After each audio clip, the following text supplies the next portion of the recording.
otra entrevista acá de Un Café en la Barraca. Hoy estamos con Mabel Bellucci. Muchas gracias que nos recibió en su casa. Muchísimas gracias a ustedes y siempre mi amor incondicional a Tununa Mercado.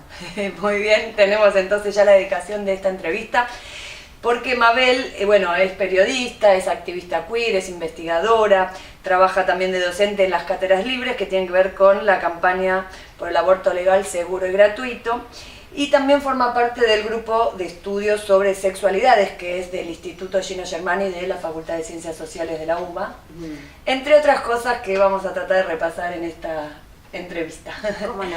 Pero hoy era importante charlar con ella en vistas a los debates y la cercana sanción en la Cámara del Senado sobre la despenalización de la interrupción voluntaria del embarazo, que ha sido un lugar de militancia tuya y de estudio y de trabajo de investigación también. Sí, sí.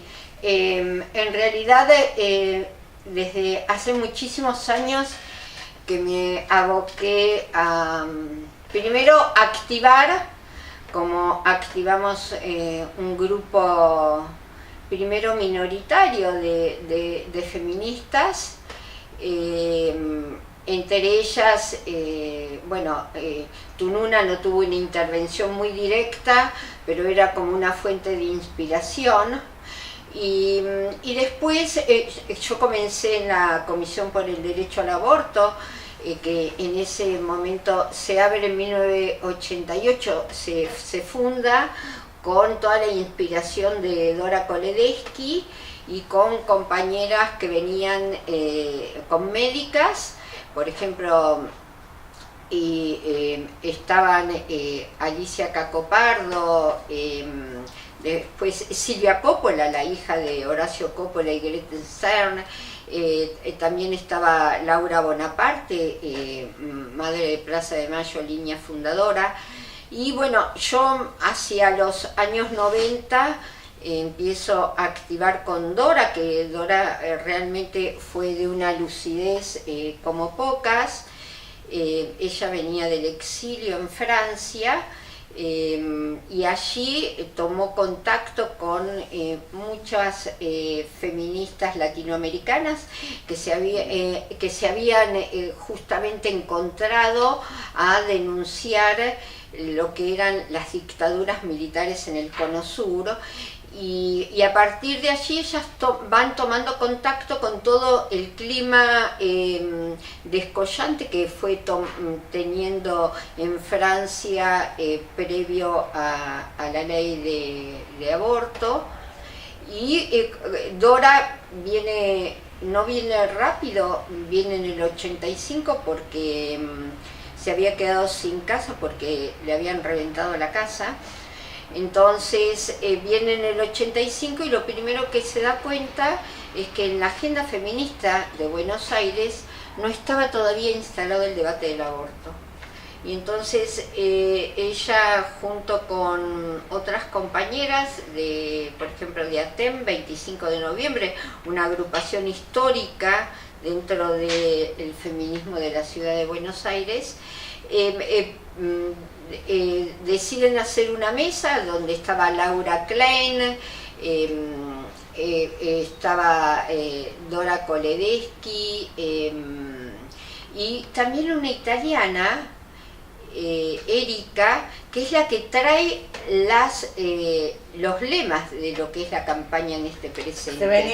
Se desexiliaban o venían del claro, exilio para replicarlos. Erika vino a Buenos Aires porque ella estaba en pareja con un exiliado argentino, vuelven y ella ahí presenta los lemas de la campaña italiana y entonces Dora los revierte, los ayorna más localmente, los sitúa. Claro.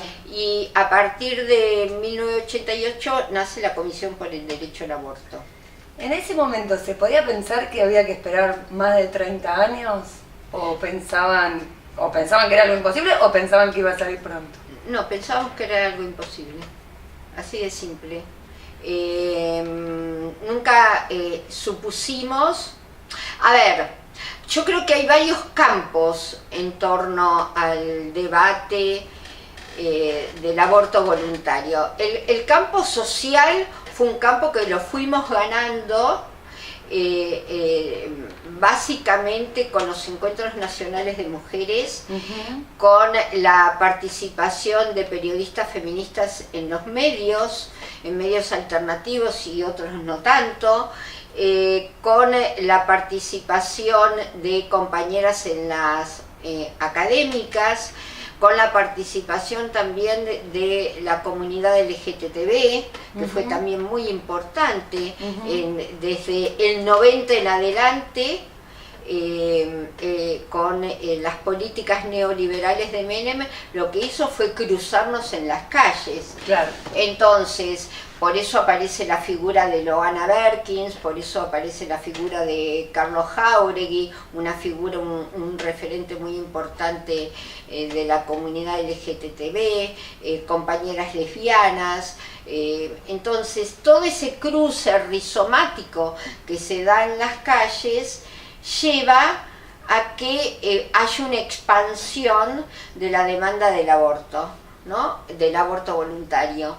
Pero también es cierto que hubo coyunturas históricas muy precisas que hicieron que la demanda del aborto voluntario saliese del corralito del movimiento de mujeres y de las feministas, que fue justamente las asambleas barriales de 2001. Armamos una asamblea específica sobre aborto, que la organizamos entre Marta Rosenberg, Olga Cristiano, Dora Koledesky y algunas compañeras más que me olvido en este momento. Y entonces después yo, armada esa asamblea, me fui por las de disidencias sexuales, por los códigos contravencionales, pero ellas siguieron con mucho ahínco, y en las reuniones de las interbarriales que se organizaban, ustedes recuerdan, los domingos en Parque Centenario, ahí fueron instalando la consigna de la lucha por la legalización. Se fue ampliando, dejó de ser de las intelectuales. Claro. Y entonces en los años 90 también organizamos muchas campañas del Yo Aborté, tomando con fuerza esta genealogía que venía de Nueva York. De Nueva York, con las que fue una campaña rojas, de mujeres que contaban sus propios abortos, y después se dio con mucha fuerza la de París, la de las 343 Salopé. Y esto después se trasladó, como los feminismos son internacionalistas, las causas van y vienen con mucha fluidez, ¿no? Y también otros movimientos del 2001 lo tomaron como propio, los movimientos piqueteros, las fábricas recuperadas, ¿no? Entonces hizo que todo eso se fuese, toda la corriente de médicos sanitaristas, y llevó que, por ejemplo, con Dora lo instalásemos en las pautas programáticas de la CTA. Cuando fue el segundo Congreso Nacional, Mar del Plata, fuimos un grupo y conjuntamente con la Federación de Médicos Sanitaristas presentamos el debate. En las pautas programáticas de salud salió, y después se leyó, por supuesto muy azorados los referentes de la CTA, porque no se la imaginaban, pero hicimos un lobby entre Nina Brugo, Norita Cortiñas, Mabel Gabarra, una activista muy importante de Rosario, y varias más, para avisar que nosotras íbamos a presentar en las pautas programáticas y que por favor todo se manejase con silencio, que nadie dijese iba a ser como que no, claro. No haya obstáculos internos. Claro, tal cual, ¿no? Entonces son como zanjones que se van dando para entender por qué en este presente es tan multitudinario. Entonces, hay un frente social que lo fuimos ganando con mucha lucha y además con muchas coaliciones. Sin coaliciones vos no podés instalar ningún debate. Esto es así, ¿no? Entonces tuvimos la coalición también de los movimientos estudiantiles, que fue muy importante, de los organismos de derechos humanos, especialmente de hijos. Y hoy mismo, no sé si ustedes se ven sorprendidas por eso, pero esto, adolescentes, secundarios, aparece como en nuevos territorios el pañuelo verde y el reclamo también. Claro, me parece que también en esto abona el movimiento Ni Una Menos, ¿no? Con esa consigna que es tan fuerte, vivas nos queremos, ¿no? Que es una consigna que te interpela. Creo que el Ni Una Menos también fue si querés, como un espacio de referencialidad muy fuerte de chicas muy jóvenes, y esto llevó a que se instalase con mucha más insistencia, y sumado a ello yo creo que también la prensa feminista provocó una ruptura en ese sentido de instalar permanentemente el debate. Las redes sociales, sin las redes sociales hubiese sido muy difícil, ¿no? Entonces, hicieron un gran aporte. Claro, entonces hay como distintos frentes. Creo que está el frente político también. Digo, los partidos de izquierda entendieron que ya no era un lema, simplemente, si no había un sustrato teórico, la academia, y eso permitió que fuese esa masividad infrenable. Infrenable, exacto. En tu libro vos planteás al feminismo y también al aborto voluntario como una desobediencia. Sí. ¿A qué te referís? ¿Desobediencia Ay, de quién? sí, porque eso me trae algunos temas un tanto ríspidos. ¿Por qué? Porque yo considero que, primero, que el aborto voluntario, abortar es un método anticonceptivo que es histórico, que es tan viejo como la propia sexualidad. Abortaron mi madre, mis abuelas, mis tartarabuelas, mis primas, todo el mundo. Tanto es así que cuando yo era muy chica, enfrente de mi casa había una partera. Las parteras hacían, se ocupaban de los partos, pero también se ocupaban de los abortos. Y entonces siempre mi mirada estaba presente, porque yo veía entrar y salir mujeres de allí, y también iban mis primas. Y mis primas, después de haber abortado, venían a mi casa familiar y decían: no, estamos enfermas, y se quedaban un día en la cama. Entonces a nadie decía mucho porque... Claro, entonces a mí me fue generando como muchas sorpresas.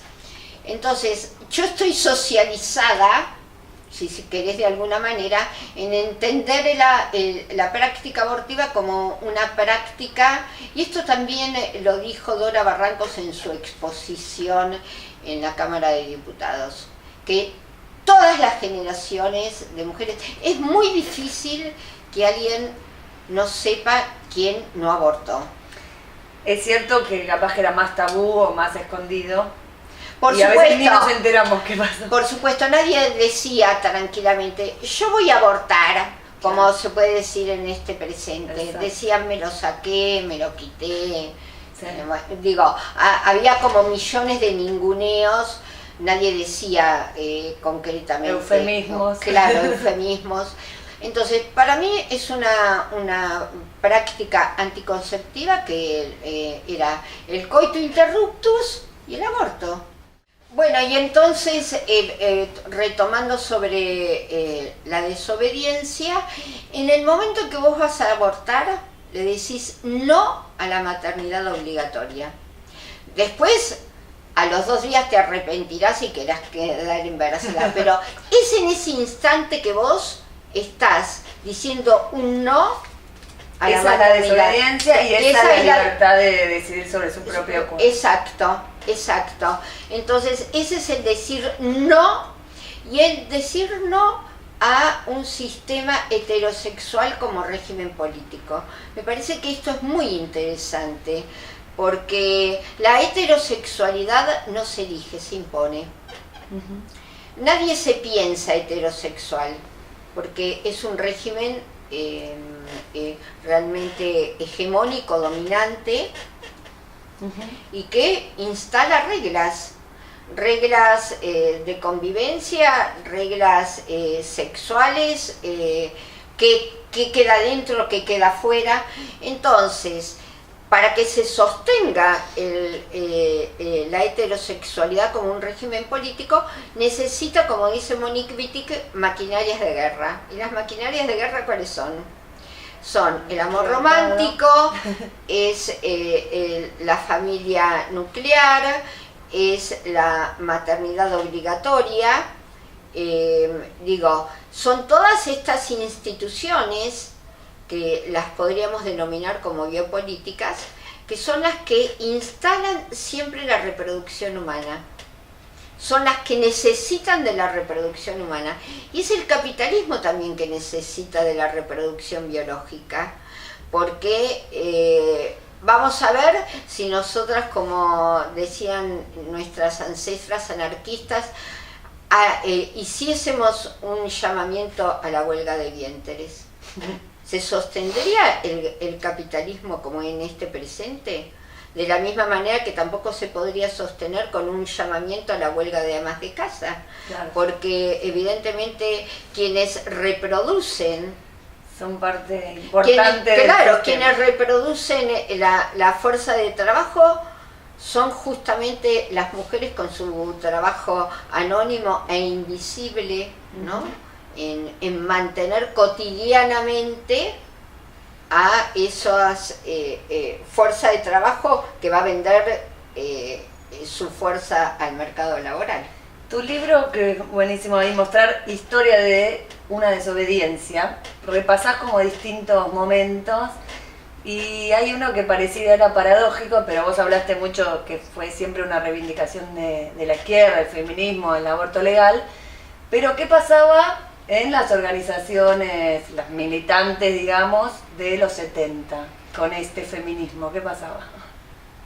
Bueno, primero que, por ejemplo, mi libro no tiene el nombre Mujeres. No, historia de una desobediencia. Aborto y feminismo.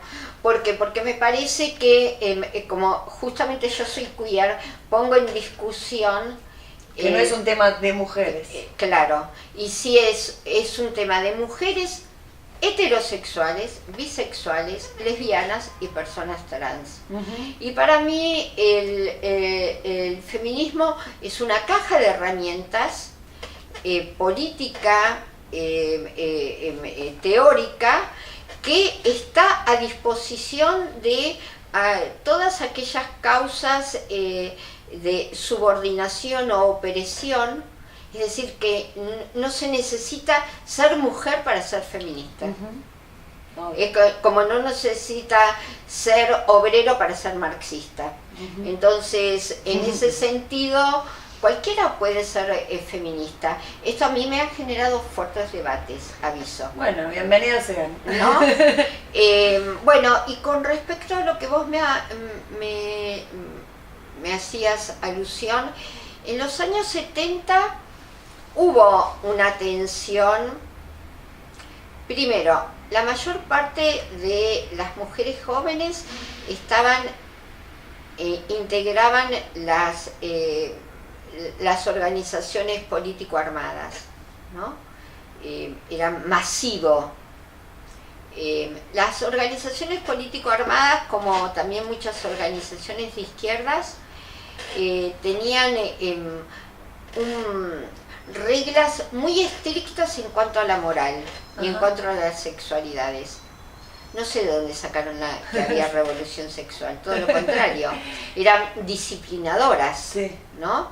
Por algo, la mayor parte de las compañeras que después son detenidas están embarazadas, porque había una invocación a la reproducción biológica como una estrategia, como de armar una nueva sociedad, como es la comunidad negra, como es la comunidad indígena, ¿no? A través de la reproducción biológica.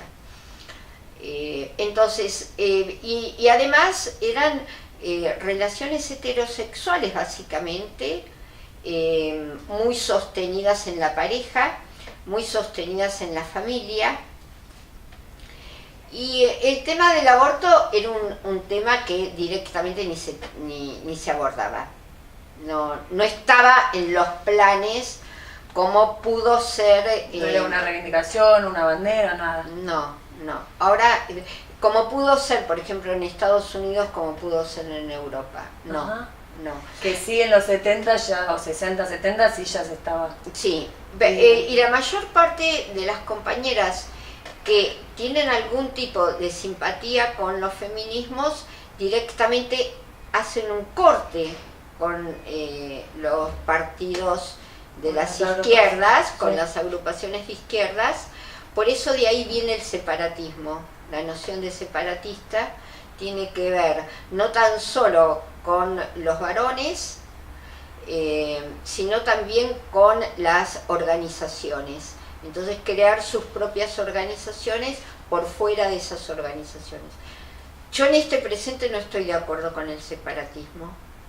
Me parece que corresponde a aquel contexto histórico.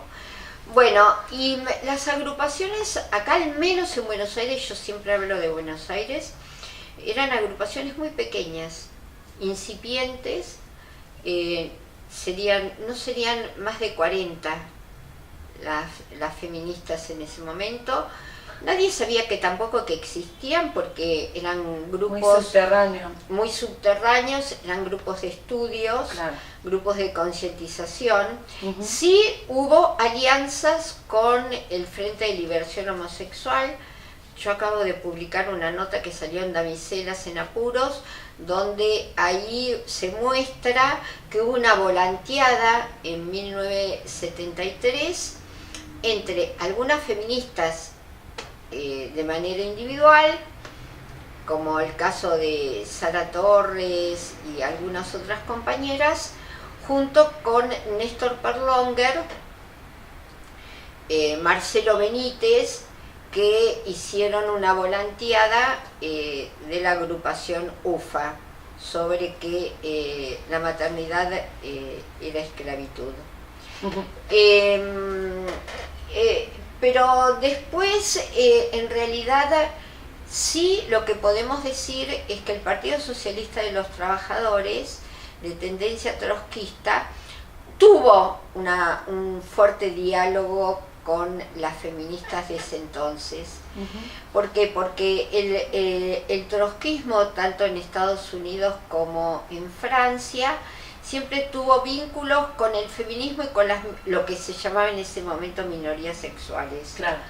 Entonces, una figura como Nora Chiappone, que se presenta como vicepresidenta en 1973, una cosa increíble, mientras todo el mundo estaba votando a Cámpora, ella se presenta conjuntamente con Juan Carlos Coral, como candidata a vicepresidenta, y ella dentro de las propuestas tenía el tema de la despenalización y legalización del aborto, también de los métodos anticonceptivos. Fue como la primera que sale y presenta... ¿En un discurso o en una plataforma? Sí, en una plataforma y aparte en discursos. Yo levanté varios testimonios a Nora y aparece en el diario, en la revista Para Ti, después debatiendo con María Julia Elzogaray, porque también era una figura joven de Nueva Fuerza. Y bueno, ahí Nora, digo, es una microexperiencia, pero muy interesante.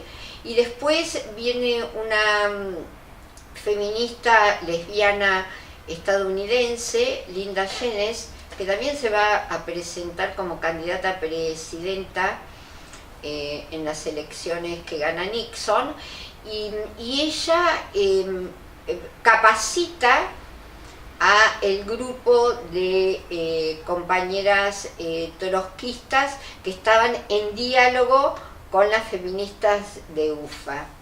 Y María O'Donnell, que es esta mujer que está acá, que la vemos, que es el 8 de marzo de 1984, ella hacen una gran actividad para presentar la conferencia de Linda Jennings, y quien la presenta es María O'Donnell. Así que ahí hay como ciertos lazos.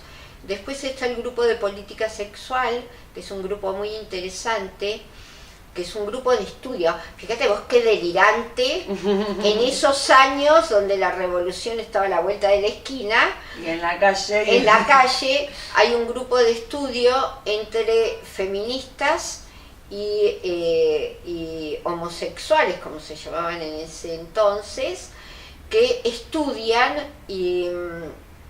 y bueno, sacan la primer publicación teórica, La moral sexual en la Argentina.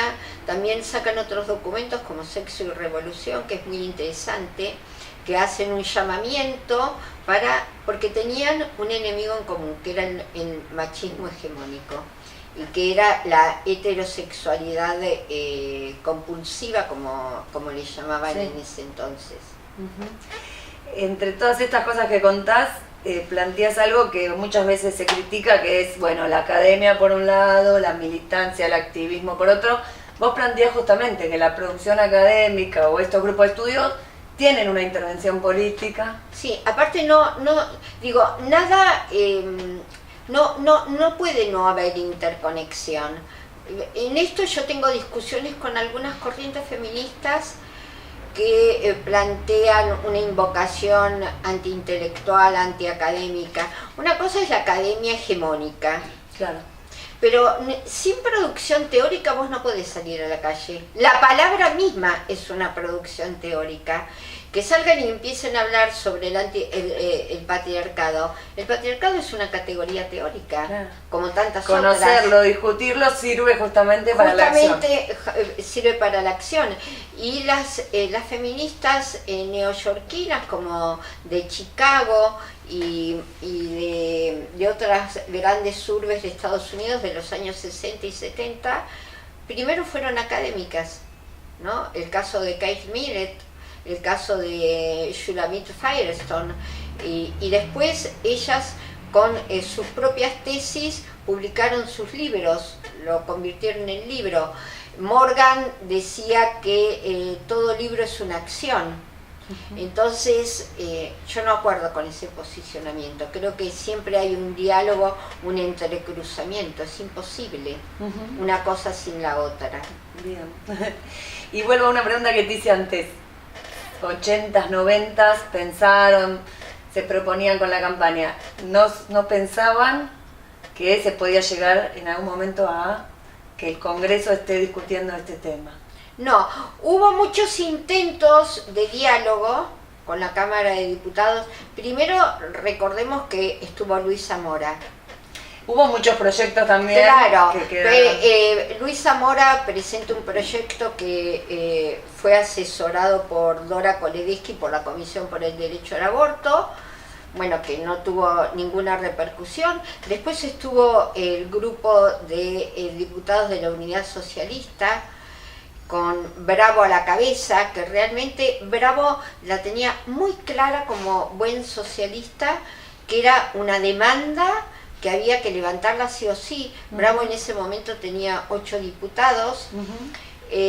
Bueno, y por razones que serían muy largas de explicar y no vienen al caso, un grupo de feministas decidió, porque en ese momento los proyectos de ley eran anticoncepción y aborto, entonces decidieron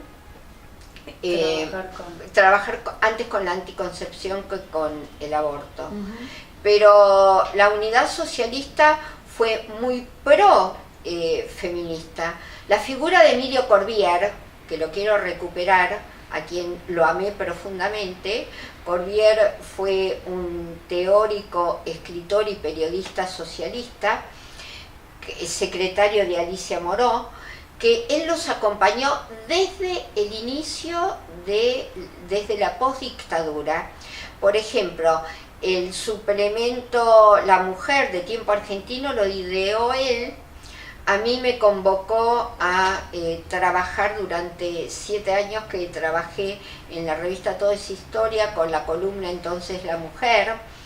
Y Corbière venía de una tradición socialista y libre pensadora, y además por el hecho de ser secretario de Alicia Moró, nos ayudaba en todo, en juntar dinero, en ver dónde colocábamos las solicitadas. Fue un compañero incondicional.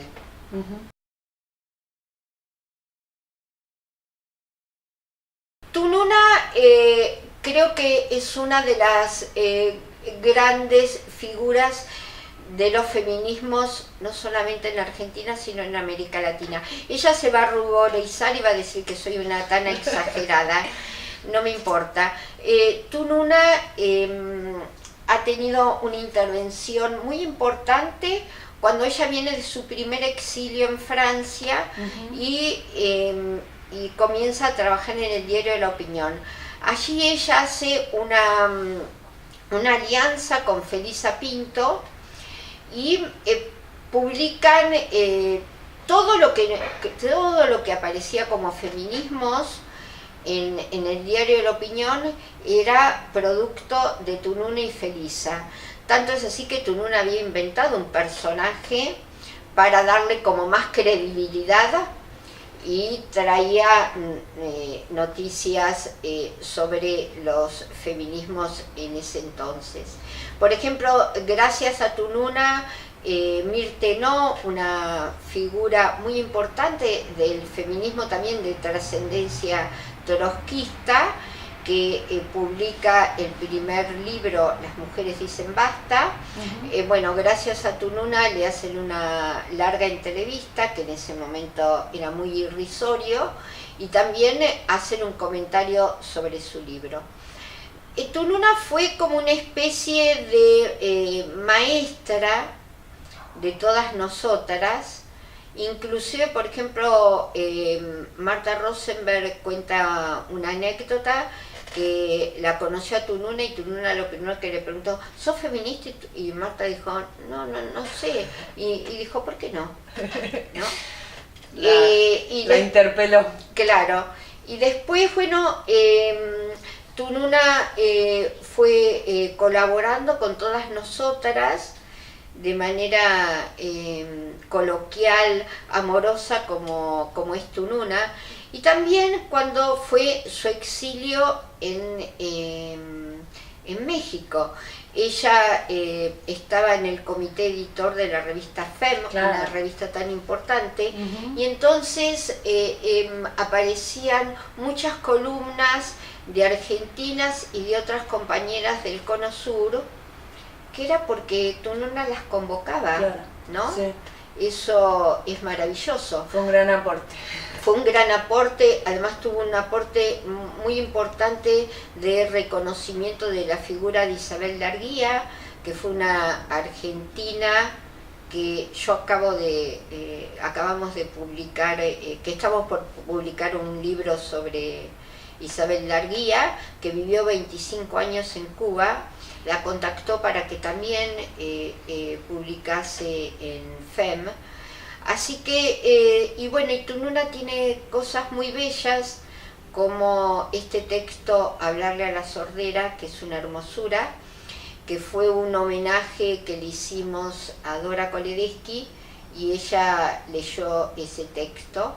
Después intervino como legisladora, se presentó. Por supuesto que era toda una diversión que hacíamos entre nosotras, porque no íbamos nunca a salir, y ella como legisladora de la ciudad tuvo una discusión muy grande con Graciela Fernández Mejide, que en ese momento estaba, y siempre estuvo en contra del aborto, ahora no sé qué pensará, y en una mesa muy importante que organizó la Librería de la Mujer, Tununa ahí presentó el tema del aborto. Bueno, muchas gracias. Bueno, esta genealogía, esta historia, estas referencias, también recordar a todas estas pioneras y pioneros. Y bueno, esta entrevista se está haciendo antes del voto del Senado, pero como dijimos, el debate y la propuesta es imparable. Es imparable, ¿sabes? Y se va a seguir escribiendo mucho más. Muy bien, muchas gracias. Muchísimas gracias a ustedes y un beso enorme a Tununa. Gracias.